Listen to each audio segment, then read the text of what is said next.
Hello, future doctors.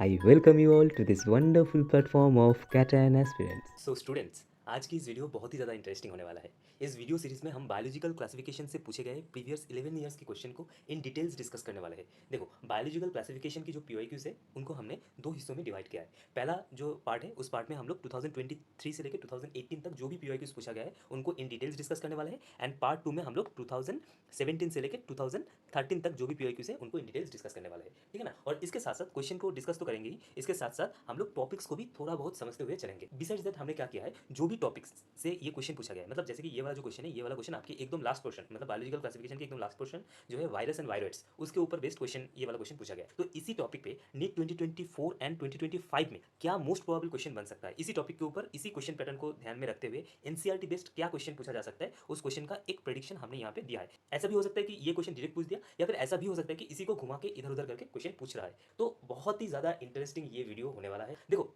ये जो question है ये स्टेटमेंट बेस्ड क्वेश्चन है। इसके बाद देखो, जैसे कि आपको पता है कि अभी नीट में एसेशन रीजन बेस्ड क्वेश्चन पूछता है, तो ये वाला क्वेश्चन हमने एसेशन रीजन बेस्ड रखा। जैसे कि ये क्वेश्चन आपको दिखेगा यहाँ पे, देखिए ये क्वेश्चन नीट 2021 में पूछा गया है। इसी क्वेश्चन को ध्यान में रखते हुए हम लोगों ने एक मैच द फॉलोइंग, जो match the column based question आपने देखा होगा नीट के प्रीवियस क्वेश्चन में, ऐसे क्वेश्चन पूछते हैं। इसके बाद देखो, एक मैच द करेक्ट ऑप्शन वाला क्वेश्चन हमने आपके लिए रखा है, ठीक है ना। ये वाला क्वेश्चन आपका नीट 2020 में पूछा गया है। इसी टॉपिक के ऊपर बेस्ड करके ये वाला जो क्वेश्चन है, ये वाला क्वेश्चन हमने आपके लिए रखा है। ये एक प्रेडिक्शन है कि ऐसा क्वेश्चन नीट 2024 या फिर 2025 में पूछा जा सकता है। तो ऐसे ही बहुत सारा वैल्यूएबल इन्फॉर्मेशन एंड डिस्कशन हम इस वीडियो में करने वाले हैं। तो वीडियो को अंत तक देखिए। अगर वीडियो अच्छा लगा तो दोस्तों के साथ जरूर शेयर कीजिएगा। तो चलिए डिस्कस करते हैं पहला वाला क्वेश्चन। ये क्वेश्चन नीट 2023 में पूछा गया है। ये एक स्टेटमेंट बेस्ड क्वेश्चन है। देखो क्या बोला है, given below are two statements. Statement 1, RNA mutate at faster rate. Statement 2, viruses having RNA genome and shorter life span mutate and evolve faster. In the light of the above statement, choose the correct answer from the option given below. ये आपके option है और ये question रहा है। तो चलिए सबसे पहले समझते हैं कि स्टेटमेंट 1 को क्या बोला है कि RNA mutate at faster rate. चलो ये सही है, पर क्यों क्यों आरएनए फास्टर रेट में म्यूटेट करते हैं, इसको थोड़ा सा समझते हैं। क्योंकि हमने बोला है कि टॉपिक को भी थोड़ा बहुत हम लोग समझेंगे, तो थोड़ा सा डिस्कशन इस पे हम कर लेते हैं। पहला वाला रीजन होता है आरएनए की फास्टर म्यूटेट करने के लिए, वो है कि आरएनए सिंगल स्टैंडर्ड होता है। आप सभी को पता है आरएनए कैसा दिखता है, सिंगल स्टैंडर्ड दिखता है। ये adenine, uracil, guanine, cytosine, uracil, guanine, ऐसे करके आरएनए सिंगल स्टैंडर्ड होता है। सिंगल स्टैंडर्ड होने की वजह से क्या होता है कि आरएनए को जब म्यूटेशन करना होता है या फिर जब रेप्लिकेशन करना होता है, तो इसको कोई हाइड्रोजन बॉन्ड, जैसे कि डीएनए को रेप्लिकेशन करने के बाद हाइड्रोजन बॉन्ड तोड़ने की जरूरत होता है, पर आरएनए के लिए ऐसा कुछ नहीं है, क्योंकि ये सिंगल स्टैंडर्ड है। सिंगल स्टैंडर्ड होने के कारण आरएनए बहुत जल्दी म्यूटेट कर सकता है एंड रेप्लिकेट भी कर सकता है, कोई हाइड्रोजन बॉन्ड तोड़ने की जरूरत ही नहीं है, ठीक है ना। और दूसरा कारण क्या हो सकता है, दूसरा कारण ये है कि आरएनए की अगर मॉलिक्यूलर स्ट्रक्चर आप देखोगे, देखो ये ऑक्सीजन होता है, ठीक है। अच्छा, ये होता है आपका 1 prime and 2 prime and 3 prime 4 prime and 5 prime and. Okay, अच्छा देखो अभी क्या होता है, आप सभी को पता है कि 1 प्राइम एंड में जुड़ा रहता है यहाँ पे नाइट्रोजनस बेस। अच्छा, एंड 5 प्राइम एंड में क्या होता है, फॉस्फेट ग्रुप। एंड ये जो सेकंड प्राइम एंड है, यहाँ पे एक हाइड्रोक्सिल ग्रुप जुड़ा रहता है। ये जो हाइड्रोक्सिल ग्रुप होता है, ये हाइड्रोक्सिल ग्रुप बहुत ही ज्यादा वार्नरेबल होता है to hydrolysis and degeneration. And ये ग्रुप वार्नरेबल होने के कारण क्या होता है कि आरएनए को बहुत ज्यादा अनस्टेबल कर देता है। और आरएनए अनस्टेबल होने के कारण इसका जो रेप्लिकेशन एंड म्यूटेशन होता है, ये बहुत ही ज्यादा फास्टर होता है। तो ये तो सही है। Statement 2, viruses having RNA genome and shorter life span mutate and evolve faster. जैसे कि हमने बताया कि अगर आरएनए होगा तो उनका रेप्लिकेशन एंड म्यूटेशन बहुत ज्यादा ज्यादा होगा। तो जिस वायरस के पास भी आरएनए जीनोम होगा एंड शॉर्टर लाइफ स्पैन होगा, वो बहुत जल्द जल्द म्यूटेट करेगा एंड इवॉल्व बहुत जल्द जल्द करेगा। इसका सबसे ज्यादा एक अच्छा एग्जांपल क्या हो सकता है बताए, आप लोगों को पता है इन्फ्लुएंजा वायरस, ठीक है ना, फिर हेपेटाइटिस सी वायरस, ये जो वायरस होता है जीका वायरस, ठीक है, जीका वायरस, ये सब वायरस क्या होता है ना, ये सब वायरस आरएनए वायरस होते हैं। एंड जैसे कि बताया कि influenza virus, Zika virus, hepatitis C virus, ये सब वायरस के ना म्यूटेशन बहुत ज्यादा फास्टर होता है। तो स्टेटमेंट 2 भी करेक्ट है। अभी देख लेते हैं कौन सा ऑप्शन यहाँ पे करेक्ट है। ये वाला ऑप्शन सही है कि both statement 1 and statement 2 are true. ठीक है, तो चलिए अभी नेक्स्ट क्वेश्चन देखते हैं। ये जो क्वेश्चन है, ये क्वेश्चन सेम टॉपिक के ऊपर बेस्ड करके हमने आपके लिए रखा है। देखिए सबसे पहले क्या बोला है कि given below two statement. Statement 1 दिया गया है कि a virus is a nuclear protein and the genetic material is infectious. Statement 2, potato spindle tuber disease is caused by virus. तो और यहाँ पे आपके पास ऑप्शन है, आपको चूज करना है। देखिए सबसे पहले a virus is a nuclear protein and the genetic material is infectious, ये सही है। अच्छा, the potato spindle tuber disease is caused by virus, नहीं, ये वायरस की वजह से नहीं, ये वायरॉइड्स, VIROIDS, वायरॉइड्स की वजह से होता है। ये जो लाइन है ना, ये लाइन काफी बार नीट में रिपीट कर चुका है, तो ये लाइन आपको अच्छे से ध्यान रखना है। देखिए हमने क्या बताया कि हर एक क्वेश्चन जो हम आपको देंगे वो क्वेश्चन एनसीईआरटी बेस्ड होगा। ये जो लाइन्स है, ये लाइन्स आप देखिए एनसीईआरटी, ये आपकी एनसीईआरटी की बुक्स की कुछ स्क्रीनशॉट है, फोटो है। देखिए क्या बोला गया है कि a virus is a nuclear protein and the genetic material is infectious, ठीक है। और यहाँ पे देखिए ये जो लाइन है कि ये वायरस है, virus cost potato spindle tuber disease, ठीक है ना। तो देखिए ये सब जो लाइन होता है ना, ये लाइन कभी कभी टाइम क्या होता है कि इग्नोर कर जाते हैं, ठीक है ना? और इसी लाइन से क्वेश्चन उठा के आपको पूछता है। तो यहाँ पे क्या हो रहा है, statement A 1 is correct and statement 2 is incorrect. देखिए, तो statement 1 is true and statement 2 is false. B is the right option. चलिए नेक्स्ट क्वेश्चन देखते हैं। ये क्वेश्चन नीट 2020 में पूछा गया है कि ये भी एक स्टेटमेंट बेस्ड क्वेश्चन है। अभी क्या हो रहा है ना कि अभी assertion reason statement based question ज़्यादा पूछ रहे हैं, ठीक है ना? तो इस क्वेश्चन में क्या स्टेटमेंट 1 में बोला गया है कि mycoplasma can pass through less than 1 micron filter size. Okay, ये स्टेटमेंट सही है। क्यों पास कर सकता है? क्योंकि माइक्रोप्लाज्मा की जो साइज होता है वो साइज होता है 0.1 से लेके 0.8 माइक्रोमीटर, ठीक है ना? इसी के बीच में इसका साइज होता है। ये जो 1 माइक्रोन है, 1 माइक्रोन का मतलब ये होता है कि 1 माइक्रोन का मतलब 1 माइक्रोमीटर होता है, ठीक है ना? तो अगर 1 माइक्रोमीटर होगा तो उससे इजीली पास कर जाएगा। और एक चीज़ याद रखना कि जो माइक्रोप्लाज्मा होते हैं ना, इनके अंदर ना आपका ना न्यूक्लियस होता है, एंडोप्लाज्मिक रेटिकुलम भी नहीं होता है, ठीक है ना? प्लास्टिड्स भी नहीं होता है। ये सब इनके अंदर नहीं होता है, दे लैक्स देम। ओके, अच्छा, सेकंड स्टेटमेंट क्या बोला गया है? सेकंड स्टेटमेंट बोला गया है, देखिए, mycoplasma are bacteria with cell wall. नहीं, माइक्रोप्लाज्मा में सेल वॉल नहीं होता है, तो ये स्टेटमेंट गलत है। क्या हो रहा है यहाँ पे, statement 1 is correct and statement 2 is incorrect. Statement 1 is correct and statement 2 is incorrect. ये वाला ऑप्शन आपका सही हो जाएगा। एक चीज याद रखना कि माइक्रोप्लाज्मा तो एक बैक्टीरिया होता है, पर इसमें ना कोई सेल वॉल नहीं होता है, ये याद रखना, ठीक है ना? कोई सेल वॉल नहीं होता है इसमें, माइक्रोप्लाज्मा में। इसमें एंडोप्लाज्मिक रेटिकुलम नहीं होता है, माइटोकॉन्ड्रिया नहीं होता है, एंड प्लास्टिड्स भी नहीं होते हैं, ठीक है? न्यूक्लियस भी नहीं होते इसके अंदर। ठीक है, समझ में आ गया आप लोगों को? चलिए अभी नेक्स्ट वाला क्वेश्चन देखते हैं। नेक्स्ट वाला क्वेश्चन एक assertion and reason based question है। ये क्वेश्चन आजकल नीट में बहुत ज्यादा पूछा जाता है। देखिए क्या बोला गया कि given below are two statements, one is labelled as assertion A and another is labelled as reason R. चलिए असर्शन देखते हैं। असर्शन में क्या बोला गया है कि mycoplasma is completely lack cell wall. ये सही है। हमने यहाँ पे भी देखा कि माइक्रोप्लाज्मा के पास सेल वॉल नहीं होता है, माइक्रोप्लाज्मा के पास endoplasmic reticulum, nucleus, mitochondria, plastids नहीं होते, ठीक है ना? अच्छा, रीजन में क्या बोला गया? रीजन में बोला गया कि mycoplasma can survive without oxygen. ठीक है, ये भी सही है, पर जो वन का जो एसेशन दिया है इसका रीजन ये नहीं है कि वो ऑक्सीजन के बगैर भी सर्वाइव कर सकता है, इसीलिए माइक्रोप्लाज्मा के पास सेल वॉल नहीं होता है, ऐसा सही नहीं है। अच्छा चलिए ये जानते हैं कि माइक्रोप्लाज्मा ऑक्सीजन के बगैर कैसे सर्वाइव कर लेता है, ठीक है ना? दोनों स्टेटमेंट करेक्ट है, पर ये वाला जो रीजन है ये प्रॉपर एसेशन की रीजन नहीं है। तो चलिए जानते हैं कि माइक्रोप्लाज्मा ऑक्सीजन के बगैर कैसे जी लेता है, ठीक है ना? तो चलिए देखिए, माइक्रोप्लाज्मा होता है फैकल्टेटिव एनाएरोबिक होता है। ये एक फैकल्टेटिव एनाएरोबिक बैक्टीरिया है। फैकल्टेटिव एनाएरोबिक का मतलब क्या है? फैकल्टेटिव एनाएरोबिक का मतलब ये होता है कि अगर ऑक्सीजन है तो ये सर्वाइव कर लेगा, अगर ऑक्सीजन नहीं भी है तो भी ये सर्वाइव कर लेगा, ठीक है? एक्चुअल में क्या होता है कि जो माइक्रोप्लाज्मा होता है ना, इनके अंदर जो एटीपी प्रोडक्शन होते हैं, एटीपी प्रोडक्शन की प्रोसेस होता है फर्मेंटेशन। फर्मेंटेशन, ठीक है ना? फर्मेंटेशन प्रोसेस में इनके अंदर एटीपी का प्रोडक्शन होता है, और फर्मेंटेशन प्रोसेस में ऑक्सीजन की रिक्वायरमेंट नहीं होता है। तो एटीपी प्रोडक्शन में इनको ऑक्सीजन की कोई ज़रूरत नहीं है, क्योंकि ये फर्मेंटेशन प्रोसेस के माध्यम से इनमें एटीपी की प्रोडक्शन होते हैं। तो ऑक्सीजन की अल्टीमेट रिक्वायरमेंट इनमें नहीं होता है। तो कौन सा ऑप्शन सही हो रहा है इसमें? ऑप्शन सही हो रहा है आपका, देखिए, both assertion A and R is correct, but R is not the correct explanation of A। C number option आपका करेक्ट हो जाएगा, ठीक है? तो चलिए अभी नेक्स्ट वाला क्वेश्चन देखते हैं। ये क्वेश्चन नीट 2022 में पूछा गया है। क्या बोला गया कि which of the following is a correct statement. Okay, तो mycoplasma have DNA, ribosome and cell wall. नहीं, माइक्रोप्लाज्मा के पास सेल वॉल भी नहीं होता है, राइबोसोम होता है, ठीक है ना? अच्छा, तो ये ऑप्शन तो करेक्ट नहीं है, ये इनकरेक्ट है। Cyanobacteria are group of autotrophic organisms classified under kingdom Monera. Okay, cyanobacteria are group of autotrophic organisms classified under kingdom Monera. हाँ, ये ऑप्शन सही है। चलिए नेक्स्ट ऑप्शन को थोड़ा सा फिर भी देख लेते हैं। Bacteria are exclusively heterotrophic organisms. देखिए ये क्या है कि most of the bacterias are heterotrophic organisms. Heterotrophic का मतलब ये होता है कि ये लोग डेट मतलब जो ये लोग मतलब ये जो बैक्टीरिया होते हैं, ये बैक्टीरिया डेट और डिकेइंग ऑर्गेनिजम्स के ऊपर अपने फूड के लिए डिपेंडेंट होते हैं। पर कुछ कुछ बैक्टीरिया ऐसा भी मिलेगा जो कि फोटो ऑटोट्रोफ है, या फिर जिसे हम फोटोसिंथेटिक ऑटोट्रोफ बोलते हैं, और कुछ कुछ होते हैं जिसके हम केमो ऑटोट्रोफ या फिर केमोसिंथेटिक ऑटोट्रोफ बोलते हैं। ऐसे भी बैक्टीरिया होते हैं। तो ये ऑप्शन तो बिल्कुल भी सही नहीं है। Slime moulds are saprophytic organism classified. नहीं, किंगडम मोनेरा के अंदर ये थोड़ी ना आते हैं। देखो एक चीज मैं बोल देता हूँ यहाँ पे, मोनेरा के अंदर ना, किंगडम मोनेरा के अंदर जो भी आता है वो सब बैक्टीरिया होता है, ठीक है ना? किंगडम मोनेरा के अंदर जो भी आता है सब बैक्टीरिया होता है। तो स्लाइम मोल्ड्स मोनेरा के अंदर नहीं होता है, मतलब नहीं आता है, ठीक है ना? ये आता है स्लाइम मोल्ड्स किसके अंदर आता है वो भी बता देते हैं। स्लाइम मोल्ड्स आता है प्रोटिस्टा के अंदर। ये आता है, मोनेरा नहीं है ये आता है प्रोटिस्टा के अंदर, ठीक है ना? स्लाइम मोल्ड्स प्रोटिस्टा के अंदर आता है, ठीक है? तो इसमें कौन सा ऑप्शन सही हो रहा है? इसमें ऑप्शन बी सही है। अच्छा, तो चलिए let's see the next question. ये एक स्टेटमेंट बेस्ड क्वेश्चन है। देखिए इसमें क्या बोला गया है कि which of the following statement is a correct statement. Okay, सबसे पहले बोला गया कि sleeping sickness is caused bye Entamoeba. नहीं, एंटामीबा की वजह से नहीं, स्लीपिंग सिकनेस होता है ट्राइपैनोसोमा की वजह से। ट्राइपैनोसोमा इसकी वजह से होता है। और ट्राइपैनोसोमा क्या है? ट्राइपैनोसोमा एक फ्लैजिलेटेड प्रोटोजोआ है, इसको याद रखना। ट्राइपैनोसोमा एक फ्लैजिलेटेड प्रोटोजोआ है, इसकी वजह से स्लीपिंग सिकनेस होता है। अच्छा, अभी नेक्स्ट में क्या बोला गया? बोला गया कि protozoans form an aggregation called plasmodium. नहीं, प्रोटोजोआन्स की एक एग्जाम्पल होता है प्लाज्मोडियम, बट प्रोटोजोआन्स जो एग्रीगेशन फॉर्म करते हैं उसे हम प्लाज्मोडियम नहीं बोलते।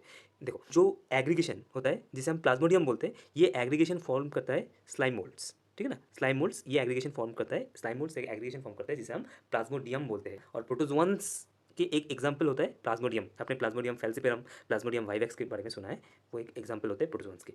अच्छा, अभी नेक्स्ट वाला ऑप्शन में क्या बोला है, गुलेट इज प्रेजेंट इन पैरामोसियम। हाँ, गुलेट इज प्रेजेंट इन पैरामोसियम, ये ऑप्शन राइट है। क्यों? क्योंकि देखो पैरामोसियम क्या होता है, पैरामोसियम है एक सीलिएटेड प्रोटोजोन्स। ये क्या होता है, पैरामोसियम एक सीलिएटेड प्रोटोजोन्स है, और सीलिएटेड प्रोटोजोन्स में आपको पता होगा एक कैविटी होता है सीलेटेड प्रोटोजोन्स में, जिसे हम गुलेट बोलते हैं। नेक्स्ट ऑप्शन क्या दिया गया है कि ट्राइपेनोसोमा से सीलेटेड नहीं, हमने तो अभी बताया कि ट्राइपेनोसोमा सीलेटेड प्रोटोजोन नहीं, ये एक फ्लैजेलेटेड प्रोटोजोन्स होते हैं। ठीक है, अच्छा चलिए अभी नेक्स्ट वाला क्वेश्चन देखते हैं क्या है। नेक्स्ट क्वेश्चन में देखो, ये क्वेश्चन नीट 2021 में पूछा गया है। देखिए चलिए क्वेश्चन को रीड करते हैं। Which of the following statement is correct.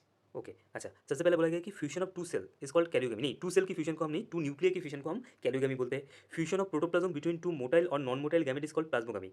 हाँ, ये ऑप्शन सही है। अच्छा, सी ऑप्शन को चेक कर लेते हैं। Some of the organisms can fix atmospheric nitrogen in a specialise cell called sheet cells. नहीं, शीट सेल्स नहीं, इसे हम बोलते हैं हेटेरोसिस्ट। याद रखना, इसे हम क्या बोलते हैं, हेटेरोसिस्ट बोलते हैं। ठीक है ना, ये किस में होता है, हेटेरोसिस्ट होता है साइनोबैक्टीरिया में। ठीक है ना, साइनो बैक्टीरिया में हेटेरोसिस्ट होते हैं। अच्छा, डी नंबर ऑप्शन क्या बोला गया कि organism that depend on living plants are called saprophytes. नहीं, इसे हम सैप्रोफाइट्स नहीं, इसे हम क्या बोलते हैं, ऑटोट्रोफ्स बोलते हैं। ऑटोट्रोप्स, ठीक है ना, इसे हम ऑटोट्रोप्स बोलते हैं। ठीक है, अच्छा चलिए नेक्स्ट वाला क्वेश्चन देखते हैं। नेक्स्ट क्वेश्चन में क्या बोला गया कि मैच द फॉलोइंग। अच्छा, ऐसा क्वेश्चन ना अभी नीट 2022 2023 में बहुत ज़्यादा देखने को मिलता है, तो ये क्वेश्चन बहुत ज़्यादा कंफ्यूजिंग भी होते हैं। इसको अच्छे से ध्यानपूर्वक देखना और सॉल्व करना। ठीक है, क्या बोला है कि सबसे पहले पक्सिनिया। पक्सिनिया क्या होता है, रास्ट फंगस। ठीक है ना, ये एक रास्ट फंगस है। पक्सिनिया होता है आपका बेसिडियोमाइसिटिस होता है। ठीक है ना, पक्सिनिया बेसिडियोमाइसिटिस है। एल्ब्यूगो, एल्ब्यूगो क्या है, एल्ब्यूगो आपका पैरासिटिक फंजाई है। आप फंजाई बोलो, फंगी बोलो, मैं कभी कभी फंगी भी बोलता हूँ, फंजाई भी बोलता हूँ, दोनों का मतलब एक ही मैं मीन करना चाहता हूँ। एल्ब्यूगो, एल्ब्यूगो क्या है, एल्ब्यूगो है आपका फाइकोमाइसिटिस। ठीक है, अच्छा ट्राइकोडर्मा, ट्राइकोडर्मा सबको पता है, ये ड्यूटेरोमाइसिटिस होते हैं। अच्छा, एंड क्लाविसेप्स, क्लाविसेप्स होता है एस्कोमाइसिटिस। क्लाविसेप्स, न्यूरोस्पोरा, ये सब एस्कोमाइसिटिस होता है। ए का आ गया आपका टू, ए का टू, ए का टू, ए का टू। अच्छा, एल्ब्यूगो आपका होता है थ्री, फाइकोमाइसिटिस। बी का थ्री, बी का थ्री, बी का थ्री। ट्राइकोडर्मा, ड्यूटेरोमाइसिटिस। सी का फोर, सी का फोर, ये वाला ऑप्शन सही है। क्लाविसेप्स वन, एस्कोमाइसिटिस, ये वाला ऑप्शन सही है। ठीक है, सी वाला ऑप्शन सही है। अच्छा चलिए नेक्स्ट देखते हैं।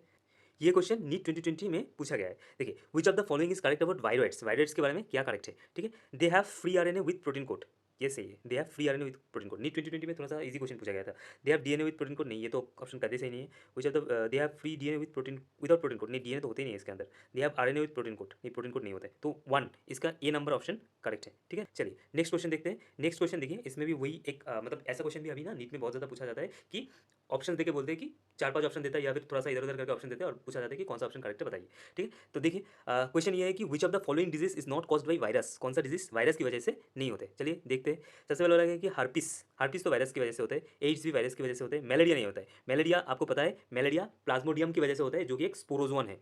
स्पोरोजोन, स्पोरोजोन, ठीक है ना, स्पोरोजोन्स की वजह से मलेरिया होता है। तो ये एक हो गया कि जो आपको इसको थोड़ा सा अलग कलर में रख देता हूँ इसको। ये एक हो गया आपका मलेरिया। फिर होता है मम्स, नहीं, मम्स भी आपका वायरस की वजह से होता है। टाइफॉइड, टाइफॉइड आप सभी को पता है, साल्मोनेला टाइफी, एस टाइफी की वजह से होता है। साल्मोनेला टाइफी ये एक बैक्टीरिया है। ठीक है ना, साल्मोनेला टाइफी एक बैक्टीरिया होता है। तो मेरे हिसाब से C and E are the correct option. D number, C and E is correct.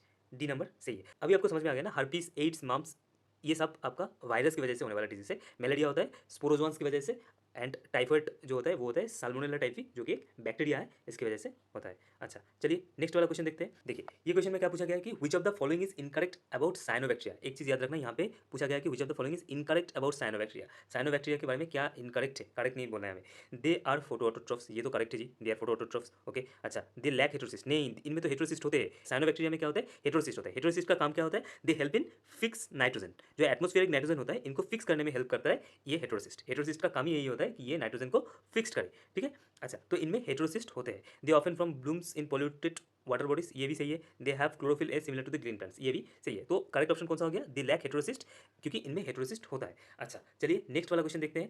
ठीक है ना, देखो क्या बोला गया कि which of the following statement is correct, correct पूछा है। सबसे पहले बोला गया कि आर्कीबैक्टीरिया आर ट्रू बैक्टीरिया। नहीं, आर्कीबैक्टीरिया को हम लोग प्रिमिटिव बैक्टीरिया बोलते हैं, primitive bacteria, and true bacteria होता है you bacteria.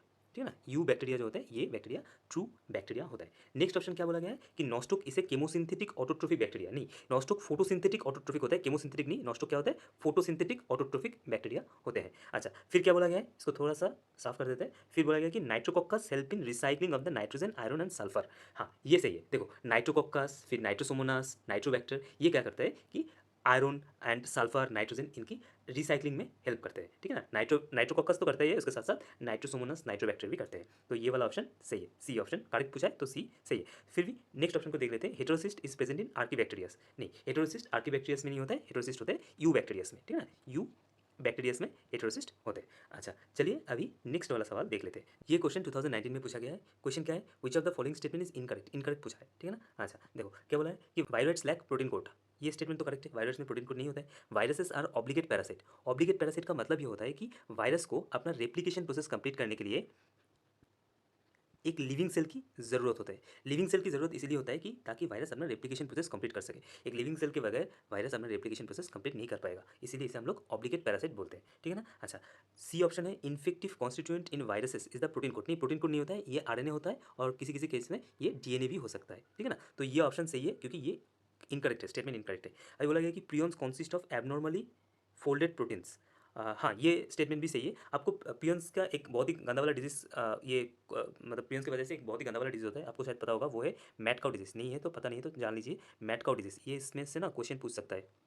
Mat cow disease ये कैटल में पाया जाता है, ये डिजीज एक न्यूरोलॉजिकल डिसऑर्डर होता है जिसकी वजह से कैटल की मौत भी हो सकता है, ठीक है। चलिए अभी नेक्स्ट क्वेश्चन देखते हैं। ये क्वेश्चन हमारी तरफ से आप लोगों के लिए है, क्वेश्चन को थोड़ा सा अच्छे से रीड करना है, ठीक है। ये स्टेटमेंट बेस्ड क्वेश्चन है। Given below are two statement. Statement one, oxygen is not produced by green sulphur bacteria, oxygen is not produced by green sulphur bacteria. Yes, oxygen green sulphur bacteria के द्वारा produce नहीं होता है। क्यों नहीं होता है, क्योंकि ग्रीन सल्फर बैक्टीरिया में साइक्लिक फॉस्फोराइलेशन देखा जाता है। ग्रीन सल्फर बैक्टीरिया में क्या देखा जाता है, साइक्लिक फॉस्फोराइलेशन देखा जाता है, इसकी वजह से इसमें ऑक्सीजन प्रोड्यूस नहीं होता है। तो ये स्टेटमेंट करेक्ट है। क्या बोला गया है statement two, chemosynthetic bacteria oxidise organic substances, नहीं ऑक्सीडाइज ऑर्गेनिक सब्सटेंसेस नहीं, ये इनऑर्गेनिक सब्सटेंसेस को ऑक्सीडाइज करता है, इनऑर्गेनिक, ठीक है ना, इनऑर्गेनिक सब्सटेंसेस को ये ऑक्सीडाइज करता है। तो statement one is true and statement two is wrong, ये वाला स्टेटमेंट रॉन्ग है। तो वन इज ट्रू बस स्टेटमेंट टू इज फॉल्स, ये बी वाला ऑप्शन सही है। Let's see the next question. देखो इसमें क्या पूछा गया है, इसमें पूछा गया है, ये 2019 का क्वेश्चन है। इसमें पूछा गया है which of the following statement is incorrect, incorrect बोला है। Morels and truffles are edible and delicious, ये सही है, मतलब सही स्टेटमेंट है। Claviceps is a source of many alkaloids and LSD. Claviceps क्या होता है, देखो आपको याद होगा क्लैविसेप्स न्यूरोस्पोरा, ये क्या होता है, ये एस्कोमाइसिटिस होता है, ठीक है ना। फर्स्ट तो ये एस्कोमाइसिटिस होता है एंड ये जो क्लैविसेप्स एंड न्यूरोस्पोरा है इसे हम बायोकेमिकल एंड जेनेटिक वर्क के लिए यूज़ करते हैं, क्लैविसेप्स एंड न्यूरोस्पोरा को। तो इससे एल्कलॉइड्स एंड एलएसडी मिलता है, ये भी एक सही स्टेटमेंट है। ईस्ट्स हैव फिलामेंटस बॉडीज, नहीं filamentous bodies with long thread like hyphae, ये नहीं है, ठीक है ना। ईस्ट में फिलामेंटस बॉडी नहीं होता है, ईस्ट यूनिसेलुलर है। ईस्ट क्या है, यूनिसेलुलर, ठीक है ना, यूनिसेलुलर होता है, ओके। अच्छा, conidia are produce exogenously and ascospores endogenously, हाँ ये स्टेटमेंट भी सही। तो हमारा यहाँ पे आंसर क्या होगा, आंसर होगा सी, सी वाला इनकरेक्ट है, ठीक है। इसको थोड़ा सा हटा देता हूँ ताकि आपको अच्छे से देखें। इसमें जो सही ऑप्शन है वो है सी वाला ऑप्शन, ये इनकरेक्ट है, बाकी सब करेक्ट है, ठीक है। अभी नेक्स्ट देखते हैं, इसी टॉपिक के ऊपर बेस्ड करके 2019 में जो पूछा गया उसके ऊपर बेस्ड करके एक मैच द फॉलोइंग कॉलम वाला क्वेश्चन अभी आप देखोगे, बहुत ज़्यादा नीट में पूछता है ऐसा क्वेश्चन, थोड़ा सा कंफ्यूजिंग भी होता है। तो चलिए इस क्वेश्चन को देखते हैं। सबसे पहले match the following east, east क्या होता है, एस्कोमाइसिटिस, ईस्ट के साथ यूनिसेलुलर फंजाई, ठीक है, ये मैच करता है। उसके बाद क्या आता है, उसके बाद आता है एल्ब्यूगो। अच्छा एल्ब्यूगो क्या होता है, एल्ब्यूगो एक फाइकोमाइसिटिस होता है एंड ये पैरासाइटिक फंजाई है, या फिर इसको फंगी बोलो तो फंगी भी बोल सकते हो। अच्छा चलिए नेक्स्ट क्या है, एगरिकस, एगरिकस क्या होता है, बेसिडियोमाइसिटिस होता है एंड ये हमारा मशरूम होता है। अच्छा अभी क्या है, लास्ट वाला जो ऑप्शन है वो ये है कि ट्राइकोडर्मा, ट्राइकोडर्मा के साथ कोनिडिया क्यों मैच करता है, क्योंकि ट्राइकोडर्मा एक ड्यूटेरोमाइसिटिस होता है, ड्यूटेरोमाइसिटिस का जो एसेक्सुअल स्पोर होते हैं उन्हें हम बोलते हैं कोनिडिया, ठीक है। तो क्या दिखा, ईस्ट जो है उसका यूनिसेलुलर मतलब ए का थ्री, ए का थ्री, ए का थ्री ये वाला है, बी का आपने देखा फोर, बी का फोर ये है, यही शायद सही होगा। एगरिकस आई, हाँ यही सही है एंड डी का आपको मिलेगा कोनिडिया ये वाला, ठीक है ना, डी का टू, ठीक है, ये वाला डी वाला ऑप्शन सही है, ठीक है, डी वाला ऑप्शन सही है। अच्छा चलिए नेक्स्ट देखते हैं। नेक्स्ट क्वेश्चन देखो, क्वेश्चन क्या है, oxygen is not produce during photosynthesis by nostoc. अच्छा ग्रीन सल्फर बैक्टीरिया अभी हमने डिस्कस किया, क्यों होता है, क्योंकि इसमें क्या होता है, इसका जो मतलब फोटोसिंथेसिस प्रोसेस होता है ग्रीन सल्फर बैक्टीरिया की, वो होता है एनऑक्सीजेनिक फोटोसिंथेसिस, ठीक है ना, ये एनऑक्सीजेनिक फोटोसिंथेसिस होता है। इसमें क्या होता है, इसमें sulphide ion, sulphide ion as a electron donor काम करता है, ठीक है। अच्छा चलिए नेक्स्ट क्वेश्चन देखते हैं। Next question again same topic के ऊपर एक assertion and reason based question आपके लिए है। क्वेश्चन क्या है, given below two statement, one is लेवल as assertion and another is लेवल एज रीजन। ओके assertion में क्या दिया है, cyanobacteria have chlorophyll A similar to green plants, ये सही है, हमने डिस्कस किया है पहले। रीजन आर में क्या लिखा है, some of the cyanobacteria can fix atmospheric nitrogen, ये भी सही है। कौन सा साइनोबैक्टीरिया कर सकता है, देखो नॉस्टोक, नॉस्टोक कर सकता है एंड एनाबिना, एग्जाम्पल बहुत इंपॉर्टेंट है, ठीक है, एंड एनाबिना, ये कर सकते हैं। इनमें क्या होता है, हेटेरोसिस्ट होता है, जो एक स्पेशलिस्ट सेल होता है जो क्या करते हैं कि एटमोस्फेरिक जो नाइट्रोजन है उसे फिक्स कर सकता है, ठीक है। तो both of the assertion and reason both are the correct, but reason R is not the correct explanation of assertion A. तो सी वाला ऑप्शन सही हो जाएगा, both A and R is correct but R is not the correct explanation of A. अभी चलिए next question देखते हैं। Next question में क्या है, देखिए ये क्वेश्चन नीट 2018 में पूछा गया है। क्वेश्चन ये है कि which of the following organism are known as chief producer in oceans. Ocean में चीफ प्रोड्यूसर कौन होता है? साइनोबैक्टीरिया नहीं होता है, यूग्लिनोइड्स भी नहीं होते, डायनोफ्लाजेल्स भी नहीं, डायटम्स होता है, ठीक है। देखिए डायटम्स क्या है, डायटम्स बेसिकली एक फाइटोप्लैंक्टन होता है, इसे हम फाइटोप्लैंक्टन्स के नाम से जानते हैं, ठीक है, इसे हम फाइटोप्लैंक्टन्स बोलते हैं। अच्छा डायटम्स क्या होता है, डायटम्स बेसिकली एक फोटोसिंथेटिक एल्गी होता है, ठीक है ना, ये याद रखना, डायटम फोटोसिंथेटिक एल्गी है एंड इसे मोस्ट कॉमनली हम लोग फाइटोप्लैंक्टन्स के नाम से भी जानते हैं, ठीक है। चलिए सेम टॉपिक के ऊपर बेस्ड करके हमारा नेक्स्ट क्वेश्चन आपके सामने, which of the following protista is responsible for red appearance of sea, जिसे हम रेड टाइड बोलते हैं। देखो पहला ऑप्शन दिया है पैरामोसियम, पैरामोसियम तो नहीं होगा क्योंकि हमने आपको बताया ये सिलिएटेड प्रोटोजोन्स होते हैं, पैरामोसियम सिलिएटेड प्रोटोजोन्स होते हैं, यूग्लिना यूग्लिनर्स होता है, नहीं होगा। गोन्यूलेक्स, गोन्यूलेक्स इज द राइट ऑप्शन। क्यों गोन्यूलेक्स राइट ऑप्शन है, देखो ये एनसीईआरटी के लाइन है, ठीक है ना, एनसीईआरटी में ऐसा लिखा है और ऐसा होता भी है। हाँ, गोनोलेट्स क्या होता है, गोनोलेट्स बेसिकली एक डायनोफ्लाजेलेट्स है, ठीक है ना। गोनोलेट्स का क्या होता है कि इनका जो मल्टीप्लिकेशन होता है, जो भी रेड डायनोफ्लाजेलेट्स होता है, जैसे कि गोनोलेट्स, इनका इतना रैपिड मल्टीप्लिकेशन होता है कि समंदर में ना एक रेड जैसा अपीयरेंस होता है। पहला बात तो ये है कि ये रेड डायनोफ्लाजेलेट्स है, ठीक है ना, रेड डायनोफ्लाजेलेट्स है, और इसका मल्टीप्लिकेशन इतना ज़्यादा होता है, इतना रैपिड होता है कि समंदर में एक रेड टाइड जैसा ये दिखता है, रेड अपीयरेंस लाता है। तो करेक्ट ऑप्शन गोनोलेक्स है, एंटमीबा तो कभी नहीं होगा, ठीक है ना, तो करेक्ट ऑप्शन है गोनोलेक्स, ओके। ठीक है, तो चलिए अभी नेक्स्ट सवाल देखते हैं। ये सवाल 2018 में पूछा गया है। क्वेश्चन क्या है, after karyogamy followed by meiosis spores are produce exogenously in neurospora, नहीं न्यूरोस्पोरा एस्कोमाइसिटिस होता है, आपको पता है।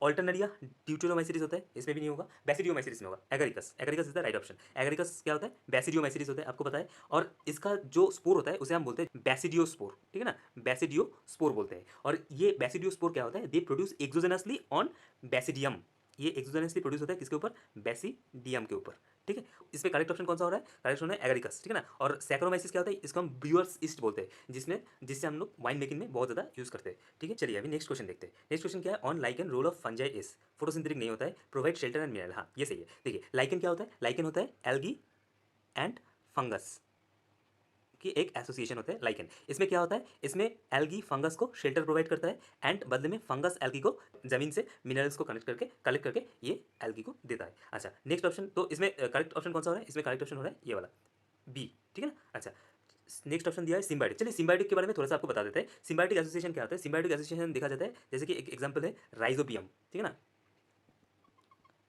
राइजोबियम ये क्या करता है, ये रूट्स के साथ रहता है, ठीक है ना, रूट्स के साथ रह के ये रूट्स को नाइट्रोजन फिक्सेशन में हेल्प करता है। और सैप्रोफाइटिक का मतलब तो आपको पता है कि जो अपना nutrition dead and decaying material से कनेक्ट करते हैं, उसको हम सैप्रोफाइटिक बोलते हैं, ठीक है। चलिए अभी नेक्स्ट क्वेश्चन देखते हैं।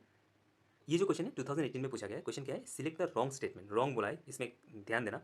Cell wall is present in members of fungi and plantae, ये ट्रू है, सेल वॉल होते हैं। मशरूम्स बिलोंग टू बैसिडियोमाइसिटिस, हाँ ये भी ट्रू है।